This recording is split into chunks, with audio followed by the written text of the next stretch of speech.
Stop playing with them, ooh. Hi, I'm Nicola Cairncross. Welcome to my podcast. This is where we talk about entrepreneurship, digital marketing, being a digital nomad, and much, much more. I really hope you enjoy the show. Each week in my newsletter, I aim to give plenty of value and information that my subscribers can't get anywhere else. I think that's why I have such a high open rate. That and a great two-step sending technique. I share a bit about what's going on in the world and what I think of that, a section on the hottest videos or podcasts I've come across around the topics of mindset, marketing and money. Then I fill in the section some people like best, or so they tell me in their emails. What's worked, what hasn't, and what's changing. These questions I diligently answer every week, and to be honest, I get as much value out of it as my subscribers do. It's a habit I picked up from the best boss I ever had, Benny Gray of the Space Organisation, who used to largely leave me alone as long as I filled those questions in on an email before I went home on a Friday night. It makes me stop and think about what's gone well or worked that week, what hasn't, and what I'm going to change as a result. Notice that there is no blaming, no wringing of hands, making excuses, or feeling sorry for oneself. It's just practical and unemotional. I like that. What's worked this week? Making YouTube shorts with captions for each of the long-form videos I've made these last couple of weeks. The captions make a huge difference as it seems that many people watch with the sound off. Why? I've also been uploading them to TikTok, a platform I never engaged with since realising very early on how addictive it is. But my business mentor says I shouldn't ignore it, especially if I'm making shorts. All my peers are on it. Yes, I'm making YouTube videos again, so that's a win. To warm up, I made one about the over 50 YouTubers I follow who have moved to a new place or live alone and love it, or are homesteading in Portugal or Spain or Canada. I follow these people because I live alone now, and I would love to homestead in Greece specifically, so I find them inspirational. And rather typically, that's getting more views than any of my other recent business content, apart from my Andy Shaw interview about mindset and entrepreneurship. I also made a video about what I consider to be the most important 5 things to think about when starting an online business. This arose out of wanting another opt-in offer, one for aspiring online entrepreneurs, to see if something more basic was of interest to my visitors. I recorded the video, saved it as video and audio, uploaded the video to YouTube, the audio to podium.page to create a transcript, a Twitter thread, and a summary. But I haven't got around to creating a new opt-in follow-up sequence and active campaign yet. Meanwhile, typically, I attracted 3 new mailing list opt-ins this week. While the traffic on the new website is still small, around 224 new users a month, it's growing at 29% per month or more, so the regular blogging is working. I'm also posting the podcast on the blog and embedding in a new blog post any videos I make on YouTube. Apparently, Google search likes a multimedia file, and any plays on my site counts as views on YouTube. What hasn't worked?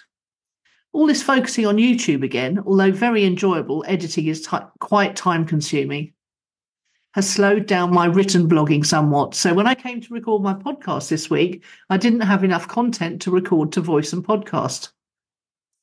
I have the audio from this week's YouTube video, Quick and Easy 5-Point Online Business Plan. And of course, there's episode 4 of 5 of Andy's interview to add in. But I wanted something else in case those 2 items were not of interest. Hence this post. This tells me that I'm not sticking to my own routine. I didn't write the 3 blog posts on Monday that I planned. Typical entrepreneur, busy setting up systems, then not following them. Story of my life. What's changing? I'm going to look again at my content production schedule and attempt to stick to it this week. Attempt being a better word than try. No, Nicola. In the words of Yoda, there is no try, there is only do. It was much easier back in the day when I had a small team waiting for me to record my weekly video, and then each of them had tasks associated with it. I didn't want to let the team down because they couldn't earn their money if they didn't do their tasks, so I felt responsible for getting it done in a timely fashion each week. Having a team makes you more accountable. At the moment, as I gear my business back up again, I'm really only accountable to me and my newsletter readers. Yes, I know that's not Yoda, but Grogu on the blog post, but I love the baby more. Today I want to talk to you about entrepreneurs and what stops ordinary people getting started with building a business. I've realised that there are an awful lot of people who are going to be losing their jobs over the next few years, and I wanted to become the resource for aspiring entrepreneurs as well as extraordinary entrepreneurs. I've got some extraordinary clients, that's for sure, but over the years I've mentored many hundreds of ordinary people who are aspiring entrepreneurs and who want to take their expertise, their knowledge, their experience, something they know how to do better than anyone else, or just stuff they've learned about over the years, or what even they've been doing in their job that they're really very good at, and who want to make money from that online. I've had incredible successes. There was one client who made something like £5,000 from an ironing a shirt video on YouTube. I gave her the idea to just do something ordinary, and she went and did it and made a load of money out of it. There was another client who worked in an African charity. In fact, she founded an African charity. What they were doing was they were teaching children good health practices to take home to their villages and their families. So the kids would come to school, they'd teach them stuff about how to be healthier at home. And so she wrote a book actually on how to help teachers working in charity schools in Africa. Showed her how to make a simple website. I showed her how to set up the payment thing. She put it on the website, and she came back about 3 years later to find it had made about 130 grand. So that was really quite amazing. But there are lots of people who haven't had such spectacular successes. There are lots of people who just made a bit extra every month from what they knew, what they were good at. As I've been writing about the people who are either going to lose their jobs through AI or lose their jobs through the imminent financial collapse, then I was thinking, how can I help those people become aspiring entrepreneurs and then a better entrepreneur, which, as you may know, is the name of my new book. I know that there are people out there who like lots of detail. There are people out there who like to know how things are done properly, but and the information is there for those people. But I also want to teach you the rough and ready way. I'm pretty good at marketing businesses offline, but I'm better at marketing businesses online. So I've literally roughed it out on the back of an envelope, as you can see. So I'm going to go through it now, and then I'm going to turn this video into a giveaway on my website. So number one is mindset. If you don't have the right mindset, nothing you do afterwards is going to work, because you have to believe that something will work for you. You have to know that it might not happen immediately, but you have to believe it will happen eventually. And that will keep you going when perhaps the first thing you try doesn't work. Now, I've got a mate called Andy Shaw, and I've interviewed him on this channel not so long ago, actually. He's actually the mindset king. I mean, he really is amazing. He's written 3 books already. One was a property best-selling book. The second one was divided up into 2 parts. It's called The Bug-Free Mind System.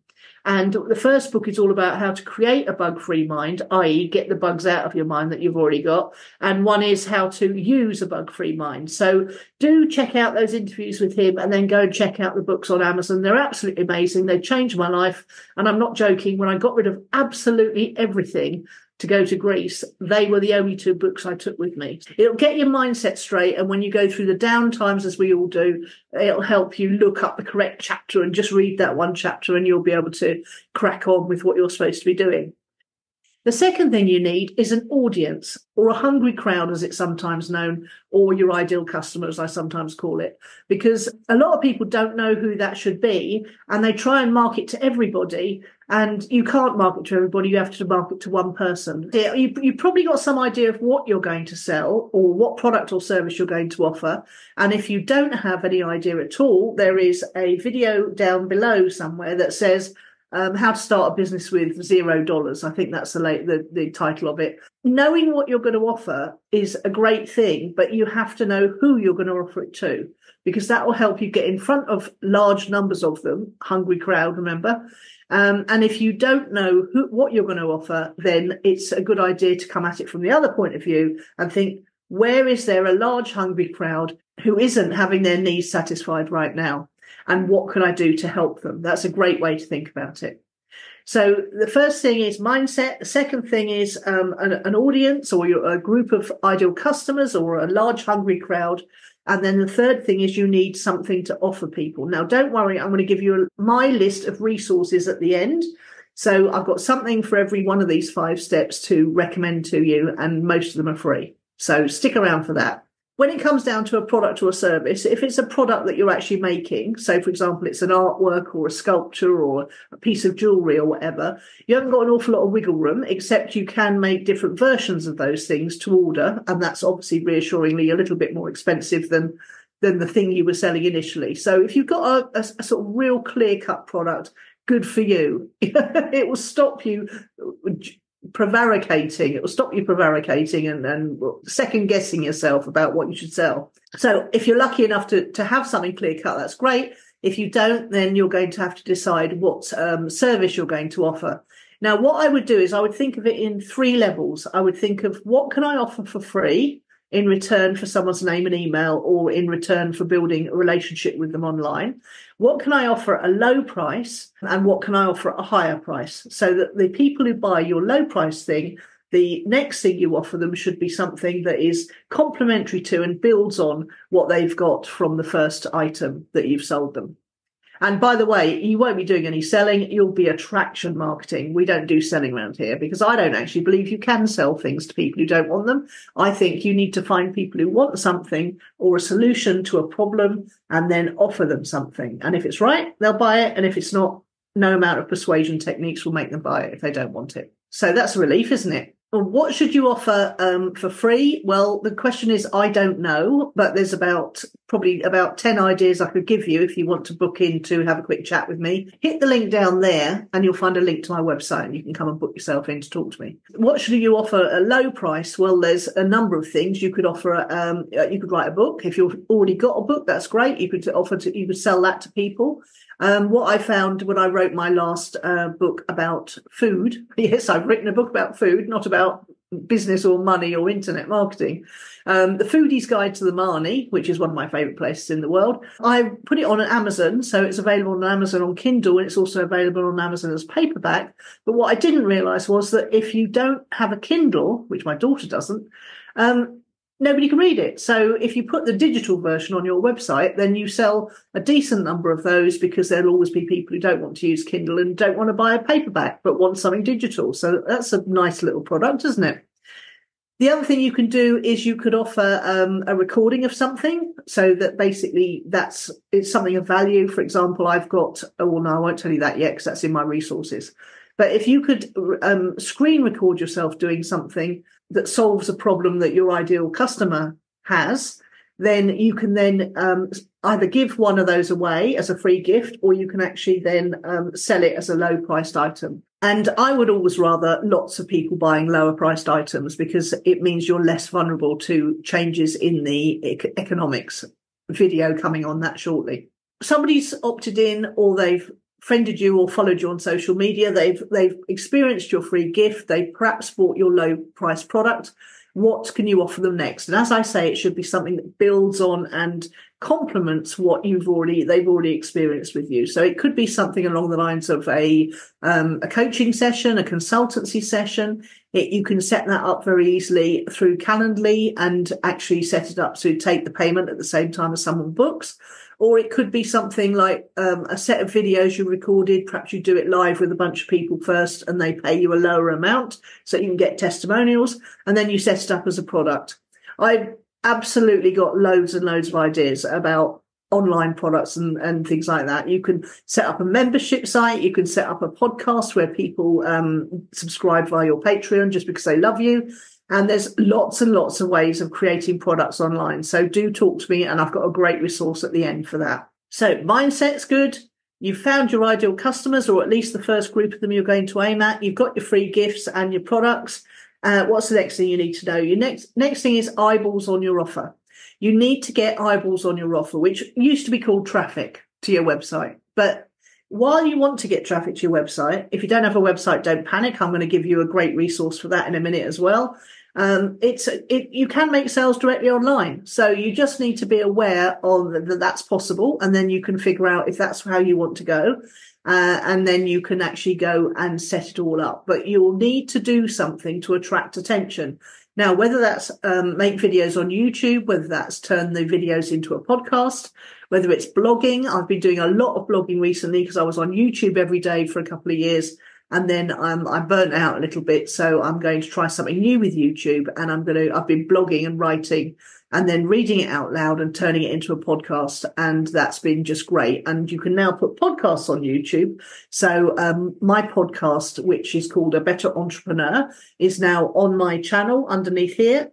If you click on the podcast tab, you'll find it. So podcasts, I actually host it on Substack, which is free to host it, and it goes out to Substack people. It goes out to my mailing list from there, and then it automatically goes on to Spotify. It goes on to Apple Podcasts. Substack's a really good place to host a new podcast just to test it out. And that will get your attention. Anything you're putting out, anything at all, whether it's a podcast or a YouTube video or a blog post, you can share it onto all the other social media platforms. And if you mix it up, if you take one bit of content that you create, i.e. a blog post, and then you, as I say, read it out loud, turn it into audio, put it together with a nice picture, and it becomes something you can put onto YouTube. You can share it onto Facebook. You can share it onto your Facebook page. You can share it onto LinkedIn. You can put it on Pinterest. I mean, the limitless possibilities.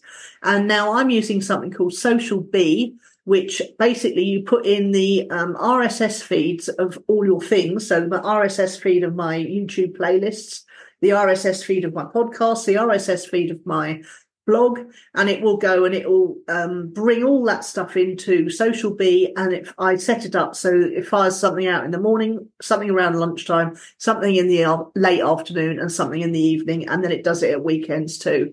So I know that there's constantly good content going out, and I know that because I created the content. And so it's firing it out, and it's doing, when I was putting out 5 pieces of content a week across all social media, it's now doing something like 60, 70, 80 pieces a week across all social media, but it's pulling from my archives. And the other thing it does is it, after a while, it starts to tell which bits get the best reaction and attention and interaction from it, the audience, and it will start to build up a bank of your best performing bits of content, and it will carry on putting them out in future days, weeks and months. Two more things to talk to you about. One is, how do you deliver your products to your customers? It can be really simple. It can just be that somehow they pay for it and you email it to them. In the early days, don't get too hung up about automation. I'm a bit of an automation freak. I always get hung up on automation before I've even gone and found the customers. So try not to do that. If you use something like Stripe, it will hook up with all the other things so that your payment system is automated and you can pay yourself straight into your bank account. And it will also, you can set it up to fire an invoice to your customer, which is really fantastic. The other thing you could use is Gumroad. Gumroad's pretty easy to set up to sell digital products with. Obviously, if you're selling physical products, it's a good idea to have Stripe, because things like Etsy, they all hook up with Stripe. So that's a really easy way to do it. And most people who've got a bank account can get a Stripe account. And the final thing I wanted to talk to you today about is cash flow management. It's no good having a business that's selling stuff if you don't know whether you're making a profit, or if you don't know how to manage your money. So again, down here somewhere, I've got a video called How I Manage My Money. And I would highly recommend it, because it walks you through step by step the simple spreadsheet I use to manage my money on a day-to-day basis. So I know at all times what my business is doing financially and what my personal finances are doing. And that's an incredible feeling of control. And it's one of the things that most scares people about being in business, is not knowing whether they're making money or when the bills are going to come, or cash flow management is a big issue for a lot of business owners. And I solve that with one video down below. Now, let's talk about the resources, okay? I'm going to have to look down for this, sorry. Resources for your mindset. Andy Shaw's Bug-Free Mind books, absolutely fantastic. Go to the Bug-Free Mind website and you'll see some videos as well. He's got lots of little simple videos that explain. He's so good at explaining complicated things in really easy ways, so that you remember it and grasp it and can use it in your day-to-day life. Second thing is audience, your ideal customer. I've got a digital marketing cheat sheet, which is at my website, Nicola Cairncross, right now.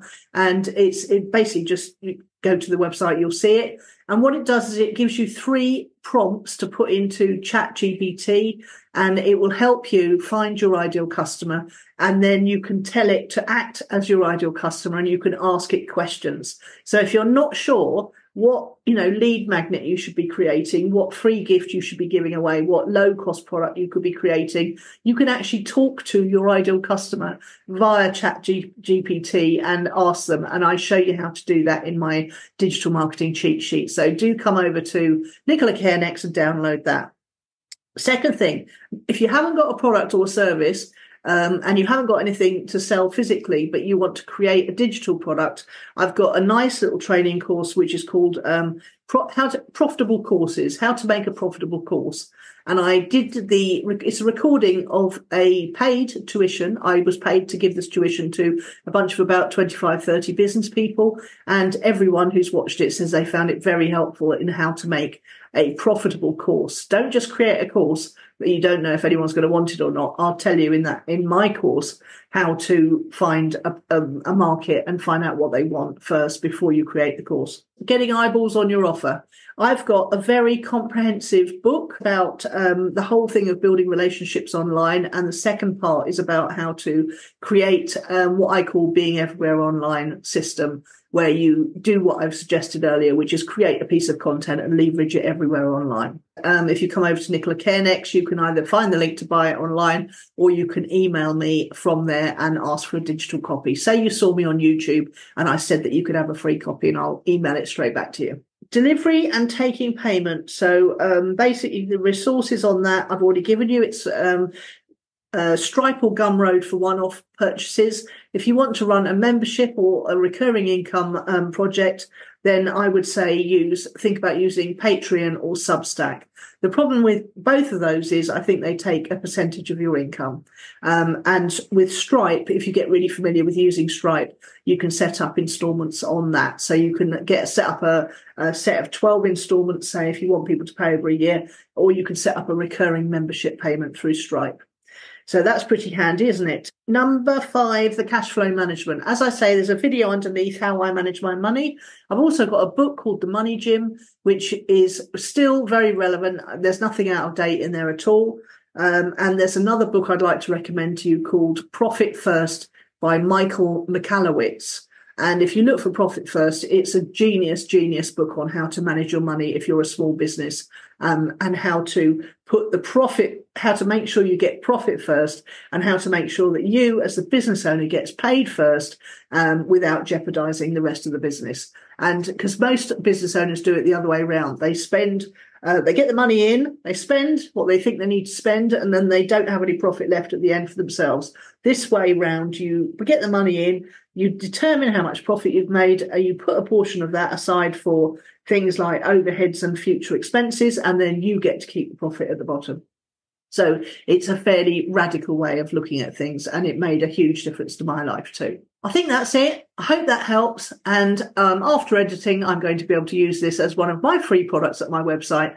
So I hope by just watching me do this, you're inspired to have a go to do something similar. There will be a lot of editing because I did make a lot of fluffs. That absolutely doesn't matter. It's very easy to edit video nowadays. So I would encourage you to have a go. It's a great way of making a nice little product to either give away or sell at low cost. Hope you enjoyed yourself. Welcome your comments. If you've got any questions about how you could do this, and I will answer every comment personally. And finally, we're going to go on to part 4 of the Andy Shaw interview, and he's going to talk about how he got his head together again and how he went on to build a better life than he'd had before. I hope you enjoy it as much as I did, and I'll see you next week. I came home in September 2019, and my sister had gone to sing in China.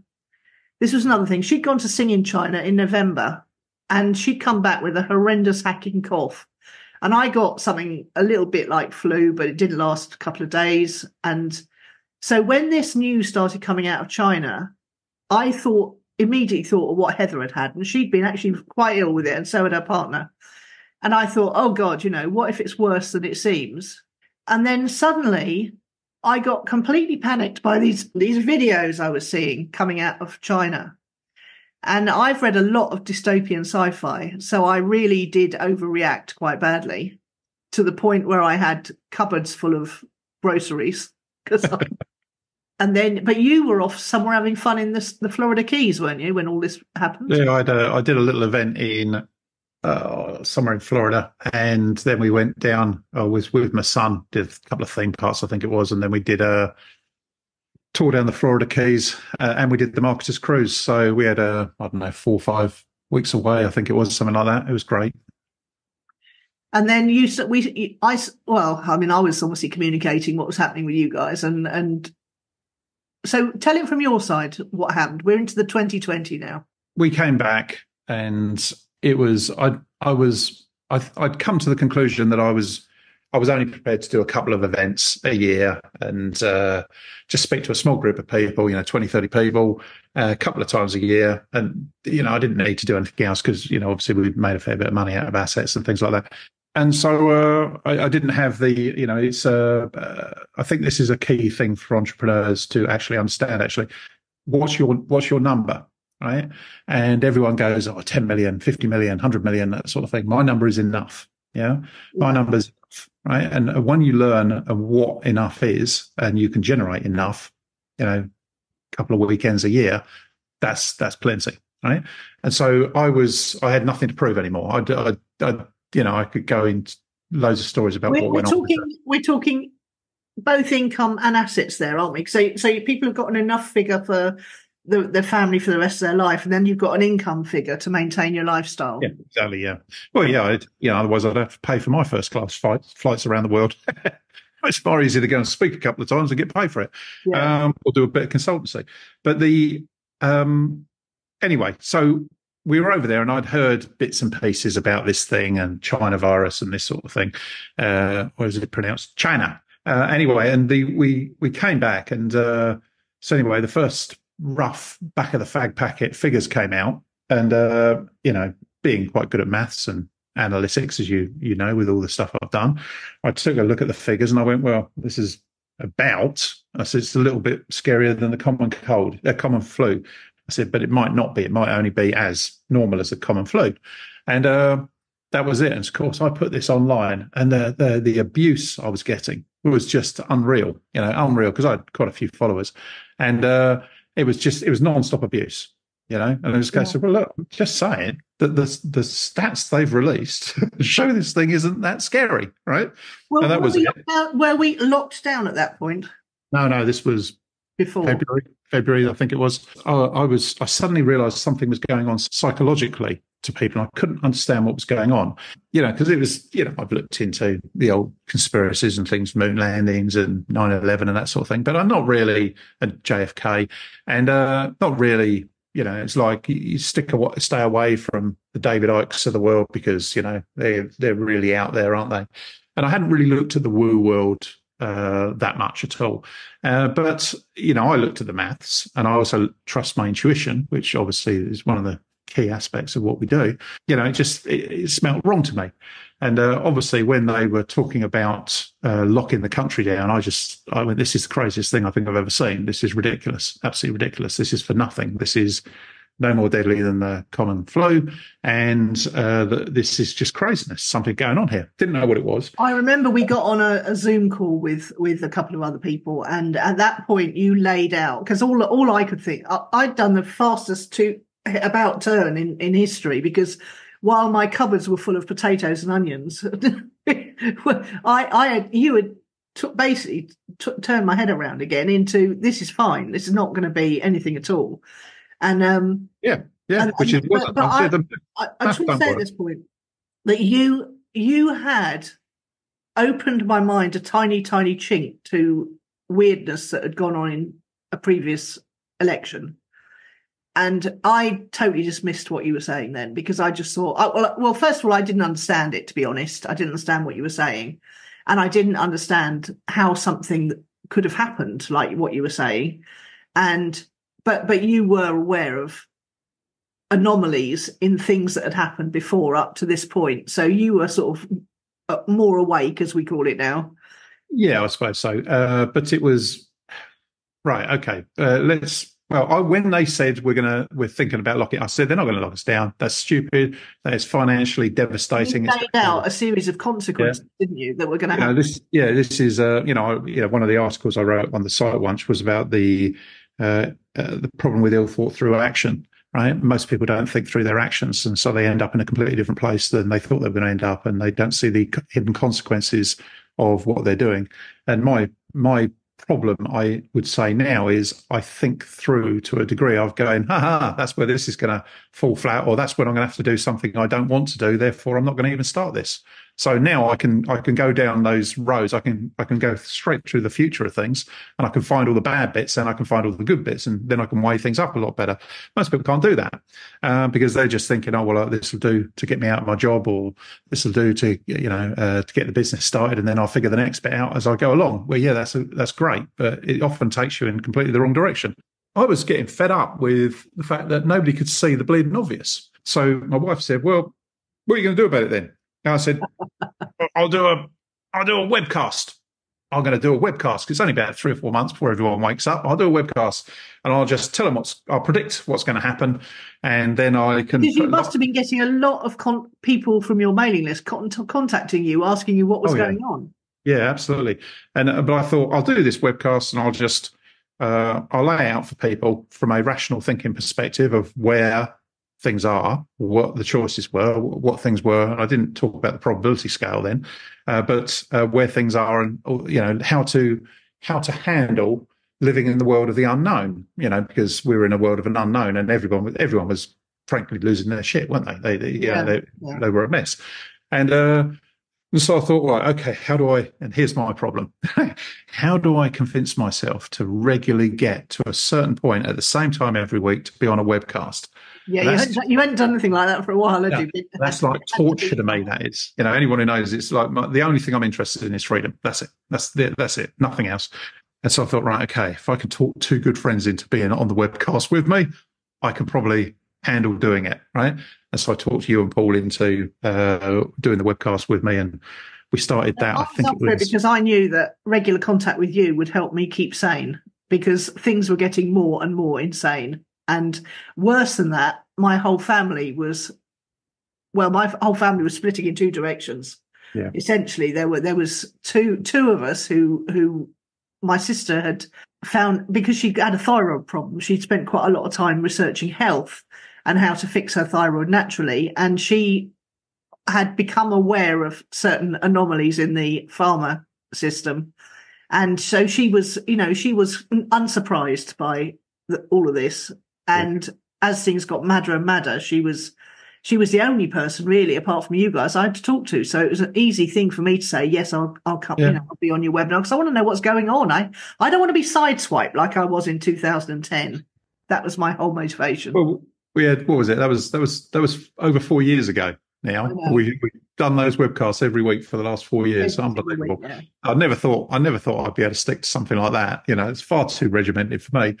But we sat there and started calming people's minds down, thing. And then, of course, part of it was I had to go and research it. So, of course, I went and researched all of this stuff. And, it took me a couple of weeks, probably about 10 days to research everything. I don't look to judge something. I look to pour in enough data until the answer becomes self-evident.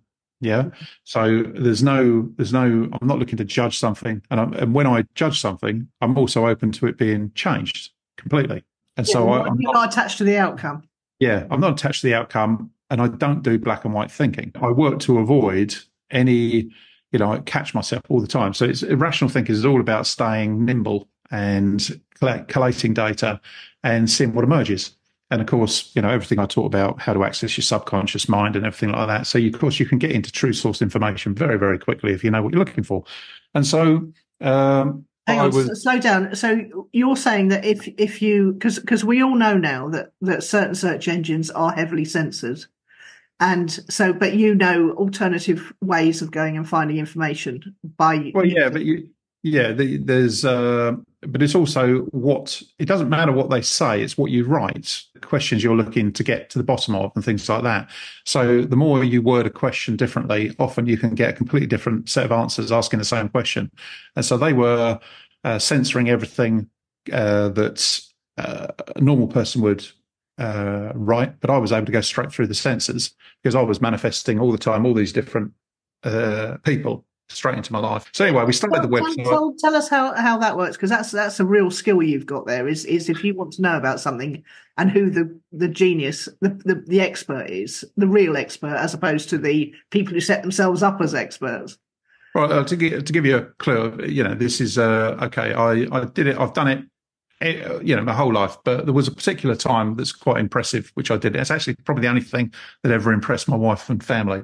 I sat there, I was coming up with this particular business idea, and I thought about it, and I thought, who would be good for this? And I thought, at the time, this was, I don't know when it was, 2015, something like that, probably.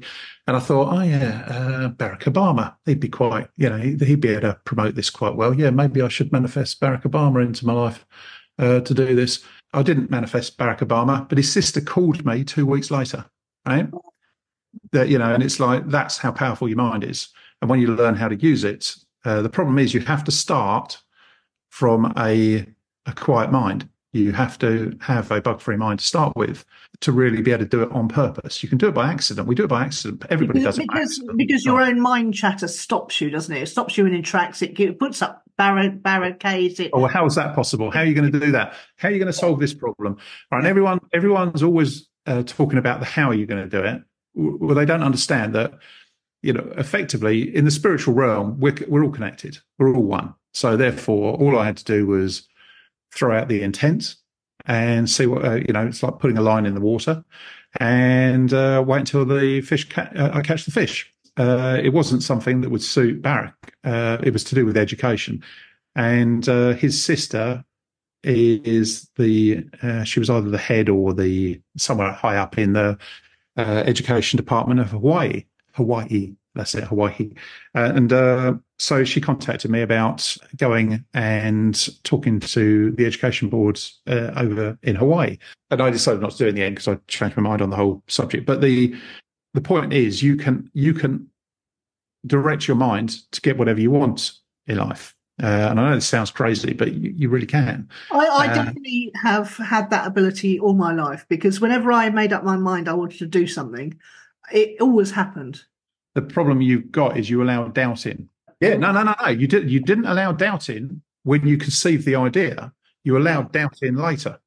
Yeah. And the problem is that doubt is the dream killer. Doubt is the cancer.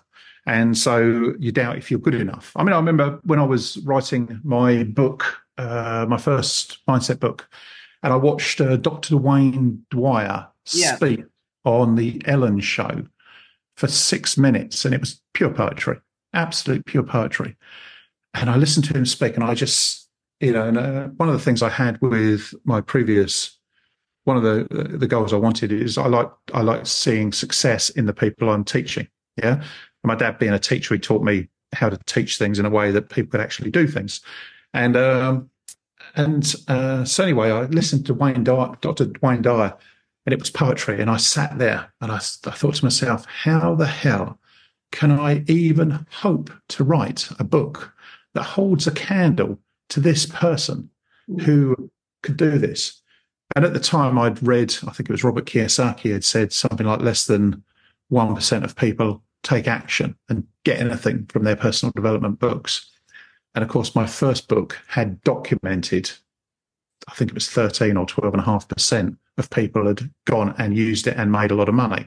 So I had 1,200%, 1,300% better performance than the very best of personal development books out there. And I sat there and went, Wayne Dwyer should be asking me how the hell he can get more of his people to actually be able to do what he's talking about, because he doesn't know how to do it, right?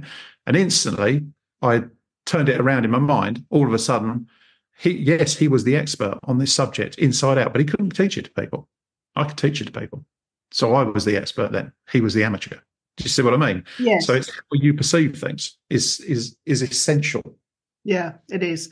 And do you think that entrepreneurs who have what looks like effortless success just don't have the mind pollutants in their head? Yeah, there is that. I see people. I've coached so many entrepreneurs now, but what happens is they just do it. Success. They don't know how they're doing it. They're just doing it. Then all of a sudden, life knocks them. Well, that's what happened with me, the money, Jim. It became successful. I didn't know how I was doing it. It was just working. It was, but they end up with life knocks them, and then all of a sudden they can't do it anymore.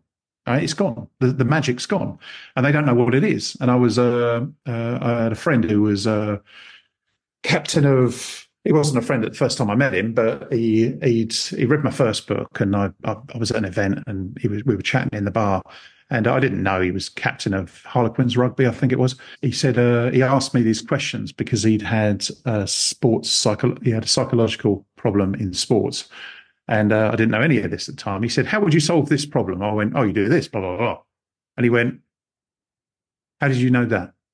And I said, "Well, it's obvious." And he says, well, I can't remember how many sports psychologists he went to. He said, I went to multiple sports psychologists, couldn't fix it. And eventually, after 18 months, I somehow pulled myself out of it. And you've hit the nail on the head in a few seconds. He says, why did those sports psychologists not know how to fix the mental problem I had? I said, simple. They're sports psychologists. I'm a success expert. Yeah, I teach people how to be successful. And so you had a success problem. So all I did was remove the problem. Okay, let's talk more now about, not necessarily about what's going on, because anyone watching this who knows what's going on knows what's going on. How are entrepreneurs to position themselves and to survive what's coming and thrive, if possible, through what's coming? How? Because I bet you are getting calls as well. I got a call the other day from one of my clients who said he's thoroughly woken up to what's happening. He wasn't before, but he is now, and he's looking around now at all the things that we've been learning about over the last 4 years. The impending financial crash because of the way the money system's been set up. The Great Taking, the book by that gentleman that's been doing the rounds, that is worth a read if you've got assets. How do you see how people can position themselves mentally, psychologically, and financially to survive whatever's happening to us at the moment?